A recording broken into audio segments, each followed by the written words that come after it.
We're calling all writers, storytellers and creators of tales of the paranormal and supernatural. Do you have a spine-tingling story that's too chilling to keep to yourself? If the answer is yes, then wherever you are in the world, the Haunted UK Fiction Podcast wants to hear from you.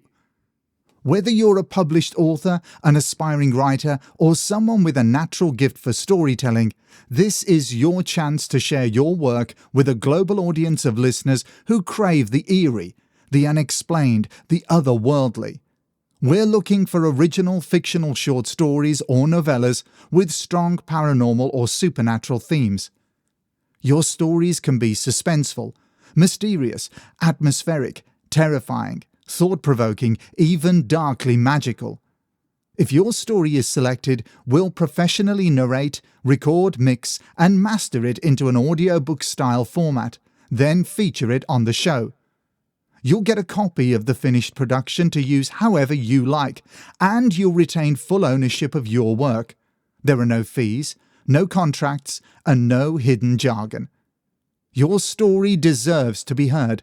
Whether it's a tale that's been haunting your notebook for years, or maybe something that you're finally ready to unleash, this is your chance to bring it to life. To submit your story for consideration, email us at hauntedukfiction@hotmail.com. And don't forget to follow the show on Instagram at hauntedukfiction. Now sit back and enjoy the episode.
Hello and welcome, dear listeners, to Haunted UK Fiction, a sister podcast to the Haunted UK, which features original flash fiction, short stories and novellas with paranormal themes.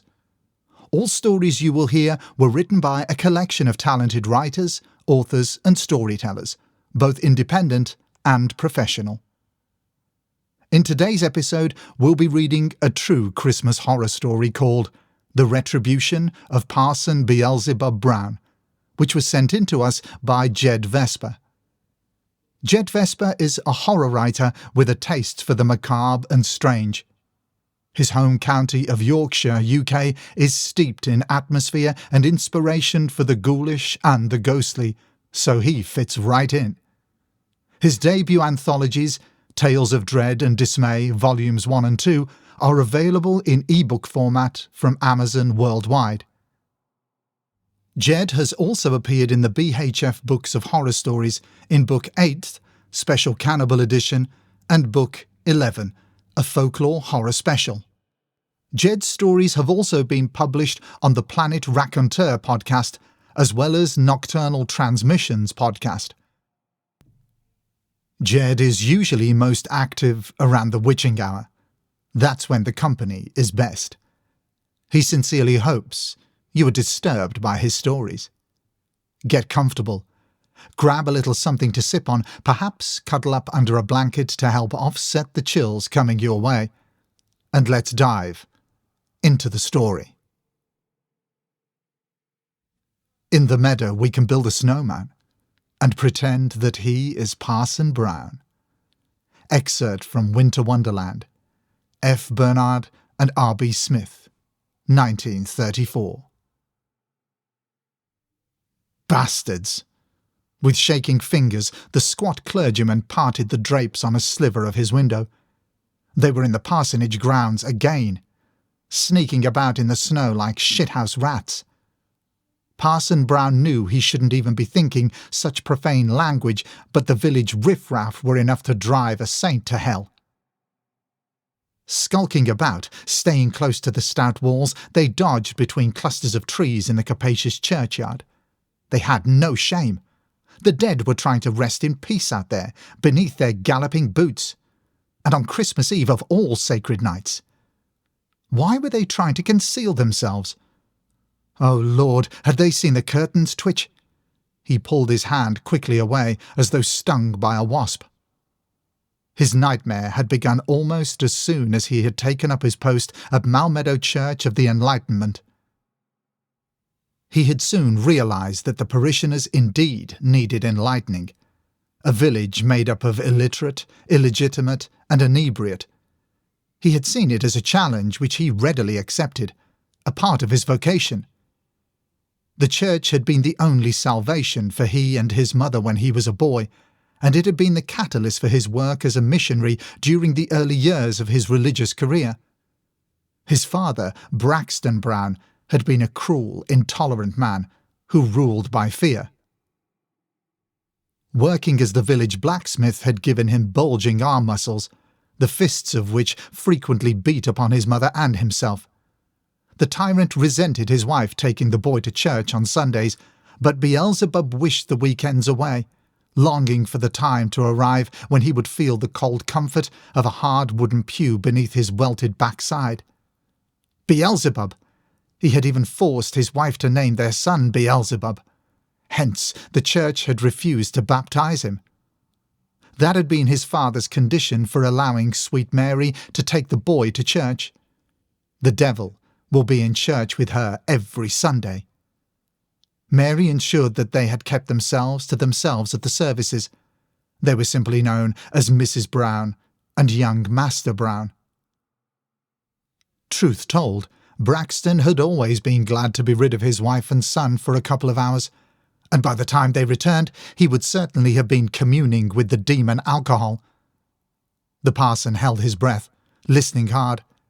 If they had seen the chink in his curtains, they would know he had spotted them, and they would torment him even more. His relentless mind insisted on running through past insults they had inflicted upon him. In his first sermon, Parson Brown had warned the villagers against the ills of alcohol, and had even had to ask one man to leave, slurping as the sot had been from a hip flask during the sermon. This gentleman, it transpired, had been the leader of the local council and, as such, held significant sway over the Malmeadow dwellers. The very next morning, the parson had stepped through his front door, polished brogue first into a huge mound of dog excrement. Whilst mildly discomfited by this, he had assumed it was merely due to one of the village dogs being allowed to roam wild by careless owners.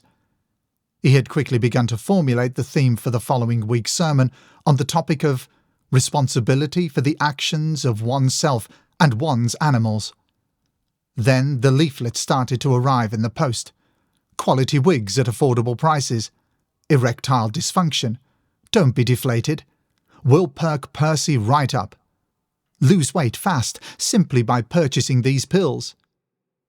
Thank you for your inquiry at Thai Brides or Us. Please peruse our brochure. And so on. And on.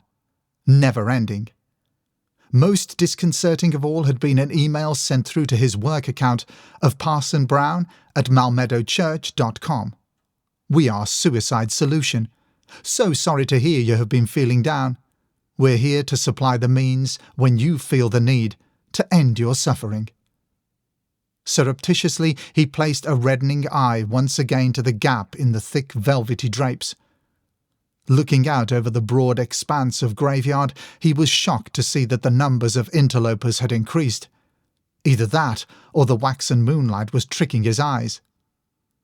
Here lay the bones of Malmeadow residents from centuries past to present day, and, among the snow-covered tombstones, statues and mausoleums skittered shadowy forms like fat spiders across an iced cake.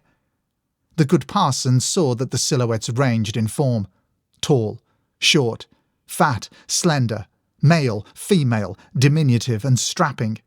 Had the entire village descended upon his haven to visit their wrath upon him? A bead of sweat careered down the dome of his forehead like a wet cockroach. Slapping his head and rubbing frenziedly, he squeezed his eyes tight shut and groaned quietly. What to do? What to do? When he reopened his bleary eyes, his heart lurched. In wiping the sweat from his brow, he must have caught the curtains, and they parted more widely, a good 6 or 7 inches. Blinking his vision back into focus, he saw the dark invaders stop dead where they were. A tableau from some obscene pantomime. No, no, no, no, no, he uttered under quivering breath. Parson Brown swiftly drew the drapes together before scuttling back to his sofa and wrapping himself, fetus-like, in a thick woolen blanket. The dim light of the candle on his mantelpiece lent some assurance to him, yet even that mocked him, casting wavering shadows on the walls, mimicking those outside. Without warning or invitation, a raucous sound swooped into the room. Cuckoo! Cuckoo! Cuckoo! Over and over, that wooden cuckoo played a peek-a-fucking-boo from the clock, in and out like a mocking tongue. The parson once again admonished himself for even thinking such curses. He found himself placing a stubby finger to his lips, making infantile shushing sounds as if the damned cuckoo was sentient. He was sure the jarring object had emerged for a 13th time by the time he could stand it no more, and scrambling from his cocoon, he seized a vase from the walnut sideboard and threw it at the clock. Smashing to smithereens, the vase exploded upon impact, but the clock cuckooed on. He dashed as quickly as his paunchy form would allow, and upon reaching the wall, he ripped the clock from the wall, casting it down quicker than God had cast down Satan. Striking the polished floor with a loud clatter, the clock disintegrated into an array of cogs, wood, and blissfully mute cuckoo. Doubled over and gasping for breath, Parson Brown sobbed and whined before clamping a hand across his traitorous mouth. He must be quiet, just as he had to be when he was hiding in the closet whilst his father had stomped drunkenly around, cursing, profaning, and desecrating his mother with boot and fist. Fresh waves of anxiety flooded him as he realized that the vase he had thrown was one of the few possessions he owned that had once belonged to his dear mother. Now it lay strewn across the floor in countless shards. Eyes casting wildly around the room, Parson Brown leaned against the wall and slid down. He felt like a hollowed-out walnut shell. The telephone rang, startling him anew, and he almost yelped out loud. Insistently, the confounded machine continued its strident ringing, as if communicating to whoever or whatever might be lurking outside that here is where the old parson is hiding. Frantic, he grasped the wire at its socket and yanked it from the mains. The near silence that followed was little consolation. His heart thudded in his ears and his flabby chest heaved and wheezed. Remaining where he was, fearing to venture elsewhere, he wrapped his arms around his knees and began to rock slowly back and forth, mewling like a sick kitten. He remembered how his mother would rock him on many desolate nights, how the house would fall quiet as a grave, save for his father's drunken snoring, following one of his violent rages. Mother would open the closet door to his hiding place behind the piled-up boxes. She would sit with him, gathering him into her arms and pressing his face into the warmth of her body, that he might not see the results of his father's handiwork.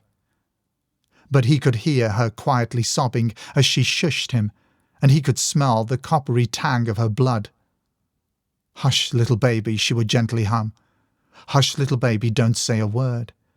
And young Beelzebub would clutch her tightly, clinging to her like the rock that she was in his life.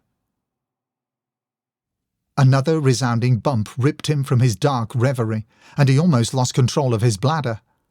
Another bump from the same place, then another, and another. The window. Something was battering against the window. "Leave me alone! Just go away and leave me alone." Yet still the hammering continued. He staggered to weary feet, gripped by fear, and he approached the window. Tiptoeing round daggers of vase, he blundered into the mantelpiece, dislodging the candlestick. As if in slow motion, it tottered and fell from the ledge, to land extinguished by his armchair. On unsteady legs, he moved to the drapes, and, steering himself, parted them fully. Thud! A snowball splattered against the window before slithering down the glass. Snowballs! They were snowballing his window. Damn them! "Get out of here, you heathens!" He tried to sound brave, but he failed greatly. Thud! Another missile slid down the glass, but this didn't leave an icy trail in its wake. A viscous streak of red adhered itself to the window, and as he peered down at the path outside, he saw the twitching body of a large brown rat. Steaming innards oozed from the gash in its belly, blood starkly black against the virginal snow.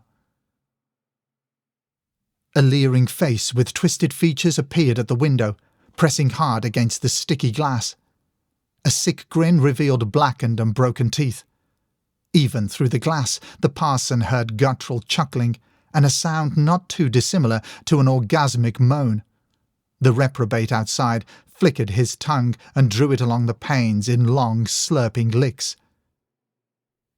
The grating squeal of tongue against glass assaulted his ears, and when the monstrosity had mopped up the surplus offal from the window, the contents of Parson Brown's stomach erupted from him. The remains of his evening meal coated the interior of the window, and a clamorous cheer arose from the hordes outside. Parson Brown turned away, flubbering from the room and making haste for the stairs, chest sounding like broken bagpipes. He didn't stop until he had slammed his bedroom door and locked it behind him, burrowing deep into the copious folds of his bedclothes in the grand four-poster. As he lay there, he heard yet more banging, seemingly upon every door and window on the ground floor. It was as though the percussion section of Hell's orchestra had struck up in the hallowed grounds of Malmeadow. The cacophony beat on, and the parson clutched a pillow over his ears, keening, "Go away! Go away! Go away, Daddy!" The feral flock did not acquiesce. Splintering wood and smashed glass accompanied the battering of fists and boots. And then they were in. Inhuman laughter and stomping feet filled the rooms downstairs, and Parson Brown heard the destruction of his treasures as the mob tore the parsonage apart with hideous abandon. He knew not how long he lay there. His fevered mind transported him back to that Christmas Eve so many years ago. His father had returned home blind, drunk and belligerent, out of pocket, and out for blood. Young Beelzebub had heard him clattering around in the kitchen, cursing as usual and slamming cupboard doors as he sought more alcohol. His white-faced mother bustled him out of bed and smuggled him into the dark closet, tucking boxes around him for concealment before turning to go, with a plea to make no sound at all. As the closet door clicked quietly closed after her, he heard his father's angry voice, even from downstairs. "Where are you, bitch? Where's the rest of my beer money?" Hobnailed boots began ascending the stairs. "He spent it on that little bastard. I'll beat him within an inch of his life." The boy had lost control of his bladder at that point, and sat shaking, scared and ashamed. He heard his mother intercept the bully on the landing outside the door. "Please, Braxton, not him, please." He heard a slap and a thump as his mother was struck down onto the threadbare carpeted floor, and he heard her screaming, screaming, screaming. As though it had happened to someone else, he recollected slipping out from between the boxes and seizing the cricket bat, dusty and unused, from the corner of the closet. Hurrying, he had rushed across his room and onto the landing. In his mind's eye, he saw at the very top of the stairs the animalistic form of his father, astride the supine form of his mother. The man had the devil in his eyes, and his fists rained down hell and fury. The cricket bat broke upon impact, and Parson Brown never forgot the look of dumb shock on his father's face as his skull opened up like a hairy eggshell, chunks of brain and bone helicoptering from the fissure. The man had blinked twice, tried to mouth something, reached out for the boy with clawing hands, and then toppled sideways over the top step. Moments later, he was at the foot of the stairs, broken, bent, and quite dead. A dark pool of blood, which was 50% alcohol, grew around his mangled skull in ever-increasing ripples. The window to the parson's bedchamber imploded as the head of a small stone angel crashed through the glass, rolling to a stop several feet from his bed. With wild, staring eyes, he observed the drapery billowing inwards on icy gusts and heard the receding sound of mocking laughter. Dragging himself out of bed, he crunched across broken glass to the devastated window. Though his feet bled from the slicing and piercing of splintered glass, Parson Brown felt no pain. Gawking across the eastern side of the graveyard, he saw the churned snow leading to the boundary wall, with the intruders scrambling over, hee-hawing their glee as they went. Something else caught his eye.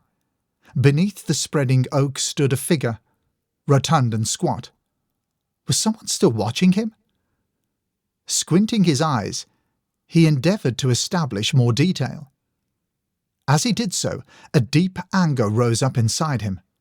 The figure was a snowman, and it was dressed untidily in his cleric's robes. The villagers must have taken these when they broke in downstairs. An unconscious yet dutiful part of him was relieved that his spare robes hung in the large wardrobe on the opposite wall. Yet there was something more. Yes, there it was.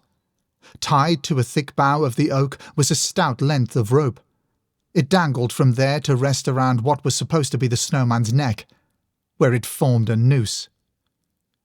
His mind cast back to the visit from the constabulary, following the death of his father.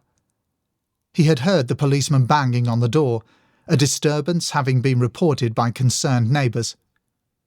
His dear mother had ordered him to his bed, but he had crept to the sticky landing, where he could see the group gathering around his father's corpse. His eyes barely registered what he saw on the ground floor. His juvenile brain made little sense of what he heard. Holding the blood-stained cricket bat in quivering hands, his mother confessed that she had sent Baxton Brown to an early grave, and good riddance. She had been hanged for it, and Beelzebub had been further raised in a Gothic mansion called Gethsemane Place, an orphanage in bleakest Yorkshire where he was regularly beaten. He considered this justice for what he and he alone knew he had done. He looked again at the snowman beneath the oak. A tear leaked from a bloodshot eye as he once more saw the hanging rope. It was at this moment that his last gossamer strands of sanity snapped. Crunching through broken glass, he left his bedchamber and descended the stairs. Through reasonless eyes, he beheld the ruination they had wreaked upon his home. Furniture lay decimated in smashed heaps. Drapes had been torn from windows. Paintings had been slashed and torn from walls. Moving to the kitchen, he found his refrigerator toppled over, the contents spilled across the linoleum. His porcelain sink had been reduced to fragments. Someone had defecated upon the front hob of his Arga. The parson remained statuesque for long moments, taking it all in.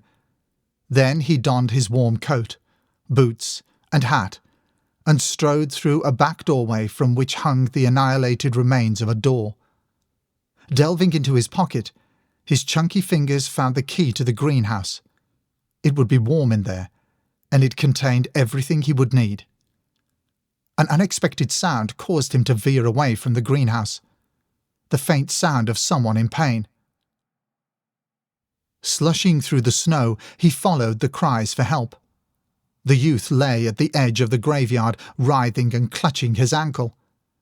Several stones had collapsed from the wall as he had tried to make his escape, and he had tumbled down with them. Upon further inspection, the parson noticed that the young man's lower leg bone had broken, and a portion of it was sticking out of the ripped flesh. "Help me! Please help me!" the lad whined like a small child. Parson Brown fixed his face into an expression of concern. "Of course. You are in the hands of the church now." His eyes twinkled in the moonlight. "I have a gas fire heater in my greenhouse. Let's get you warmed up, and I'll tell you all about my exciting plans for the service tomorrow." An owl looked in alarm from the boughs of the oak as the youth was dragged screaming through the graveyard. Later on we'll conspire, as we dream by the fire, to face unafraid the plans that we've made. Excerpt from Winter Wonderland, F. Bernard and R.B. Smith, 1934. Christmas Day had dawned crisp and bright over Mel Meadow as the villagers filed across fields and streets. Dressed in their finery, they looked like the folk from any other country village making their way to the Christmas morning service. Yet most of them came not to worship, but to crow. They grinned and chittered as they made their ungodly journey towards the Church of the Enlightenment. They had scrubbed themselves clean from the previous night's adventures and were keen to witness the demise of the portly little parson. Perhaps he would have run away. So fiercely had they attacked his place of refuge. They would report his failure to open the church and conduct the Christmas Day service. The bishop should take a very dim view of his dereliction of duty and must replace him immediately. And to think he had lost reason to such an extent that he had desecrated his own parsonage. Unforgivable! They had even invited the press to come and testify to the outrage. The first of them to see the parson standing on the steps of his church momentarily stopped in their tracks. It would seem man was more resilient than they had anticipated. Their next onslaught would need to be more terrifying still. Perhaps they would carry out a mock hanging on the fat fool himself rather than on a snowman. Parson Brown, dressed in his finery but looking somewhat tired, smiled beatifically at each of them as he welcomed them with greetings of the season and ushered them inside. He shook the hands of every man, woman, and child with his own white-gloved fingers. He heard some grumble that he wouldn't even soil his hands with the likes of them. Upon seeing the gentlemen of the press, he guided them to seats on the very front pews, which everyone else so studiously avoided. Within minutes, the Church of the Enlightenment was fuller than it had ever been during his tenure, and he encouraged everyone to shuffle along and squeeze in tight. There's room for everyone in Parson Brown's church. The people of Malmeadow had come to savour the downfall of the poor parson, yet here he now stood in his pulpit, ready to address his congregation. An enigmatic smile played around his lips as he began. Welcome one and all to our church on this holiest of days. We gather here today to celebrate the birth of our Saviour, Jesus Christ, and to honour the sacrifice that God made in giving his only Son to die on the cross, so that we would have salvation. Many of the villagers exchanged barely disguised glances of irritation. They hadn't come here to listen to this at 10 o'clock on Christmas Day. They had come to run the sanctimonious fool from the parish of Malmeadow. He did not understand their ways, their traditions. He should have seen the error of his ways following the previous evening's events. Nevertheless, here they were, forced to listen, forced to play along, or to give away their plans for his removal. Time slowed to a crawl, and they began to feel numb and cramped, wedged in as they were in the highly polished hardwood pews. The parson positively gushed, reading passage after passage from the Bible, interspersed with unscripted monologues and anecdotes to illustrate his message about giving in the service of our fellow man and woman. His words started to blur into a haze of meaningless noise as the unwillingly assembled wilted under the sheer boredom and frustration of being thwarted and forced to endure his service. When the great bell in the tower chimed to signal the hour of 11, the parson paused, then declared, "My goodness, doesn't time fly?" Donald Haythwaite, Esquire, of the Malmeadow Herald, was almost certain that he heard a thinly disguised giggle from the parson. Nonetheless, he continued to listen as the clergyman began drawing his service to a conclusion. "And now, the hour has come for us to go our separate ways and to celebrate this special day with our friends and family. But remember, this is also a time to think about our own sacrifices for our fellow humans. Putting the need of others before ourselves is a truly Christian act. We must live a life of gratitude and be willing to make sacrifices for the good of others." The congregation sighed with relief. Imminently, they would be able to leave the confines of the church pews. They felt sleepy, lethargic, and their limbs felt strangely heavy. The sooner they could be out in the glorious fresh air, the better. Stepping down into the centre of the nave, the parson raised a fat finger in the air. "Therefore," he jabbed his finger towards the sky and grinned, "before we conclude, I have a Christmas surprise for you all." Some had noticed the thick red drape which had been placed over the large crucifix that stood high and imposing at the back of the nave. The plump little parson pirouetted his way across the floor in a grotesque theatrical way. "Voila!" he declared as he clutched the covering and pulled it free with a flourish. Lolling from the cross was the barely recognisable figure of Zeb Goody, a larger-than-life youth who was well known within the village. His face appeared to have been roasted, almost cooked, and the flesh hung from it in blackened serpulid strips. Mercifully, the eyes were closed, but the hands and feet were crudely nailed to the wooden cruciform.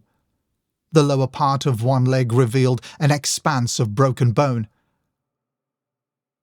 A general horrified murmuring passed through the congregation, but, apart from vague shufflings, not a single person got up to leave. The parson gazed up at the figure before turning back to his flock with a look of pride on his face. "This man suffered for you, for your cause." He pointed a moving finger at the entire congregation. "He was unfortunate that, when the rest of you retreated after last night's shenanigans, he injured himself trying to escape over my graveyard wall. But he did not suffer in vain." He shook his head from side to side, jowls wobbling as he did so. "Because, you see, he was the very first to learn of my plans. As we sat dreaming by the fire in my greenhouse, he was thrilled.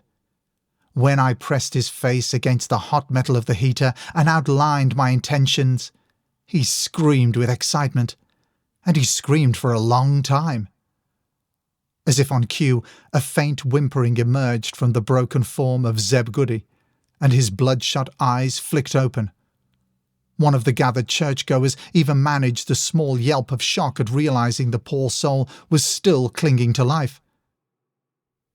Ignoring this, Parson Brown continued, "And now, I'm sure you're all wondering why your limbs feel so leaden, why you feel so nauseous and so very, very weary." He had a good look round at the faces before him. Terror was etched on every face, and wide, wild eyes darted this way and that. A soft thud rang out in the aisle as one thick-set man managed to slide off the end of a pew. Unable to raise himself up, he tried to crawl along on his belly, but had barely moved a metre before he collapsed, his energy and muscle control having deserted him. The parson smiled benignly. "During my work as a missionary in countries far from here, I learned of the healing properties of many rare plants. But it is on our own fair shores that we may discover some blooms of much greater potency." From behind the lectern he produced a long stem, along which alternated oval leaves and shiny black berries. Purplish-green bell-shaped flowers nodded from the top of the stalk. "Behold, Atropa belladonna," the parson sighed happily, adding, "It would be appropriate to play beautiful music to accompany this exquisite plant. It's just a pity that Mrs. Yeo is incapacitated." He looked across to see the regular church organist slumped across the keyboards, a thin string of drool hanging from her slack lips. "I have been nurturing my botanical flock for months now, tucked away in my greenhouse, and Belladonna, or Deadly Nightshade as she is otherwise known, is my pride and joy. I took the liberty of crushing up a large quantity of her berries and polishing all of my pews, along with the organ keys, with the resulting juice for today's service. It took me most of the night to do it. You may have noticed the wood is still a little tacky. I also took the trouble to wear gloves. My beautiful Belladonna does not discriminate." He wiggled his fingers as a clown might do at a children's party, and leered at his immobilized audience. "It is so easily absorbed through the skin." The man in the aisle moaned and tried to crawl forward again, causing the parson to tut in irritation. "Of course, the problem is that a dose that will paralyze a light person will be slightly less effective on a heavier person. Still, he won't get far." The parson seized a stout brass candlestick, and marching down to where the man lay gasping in the aisle, he brought the weapon down hard on his skull. After 3 such blows, the man's brains glopped from his wrecked cranium. For the briefest moment, Parson Brown's broken mind flashed back to his father at the foot of the stairs. He shivered and delivered another strike, for good measure. Straightening up, he smoothed down his robes and looked at the incapacitated villagers. "Don't worry," he purred, gesturing towards the corpse by his feet. "He got off lightly. You'll see." And with that, he put his shoulders back and walked serenely to the end of the aisle. From a wooden cupboard to the side, he withdrew a large container, the contents of which sloshed around as he hoisted it up. Unscrewing the cap, he wrinkled his nose at the pungent smell of paraffin, and did his utmost to avoid getting any of the liquid on his vestments as he methodically moved along the pews, dousing bench and brethren liberally as he went. He placed the container back in the cupboard once it was empty, a place for everything, and everything in its place. And he paused at the church door. Retrieving a small box of matches from his pocket, he casually struck one and tossed it into the crowd. The resulting whoosh of flames and heat hastened his exit, and closing the large oak door reverently behind him, he fished out his keys and locked it for the final time.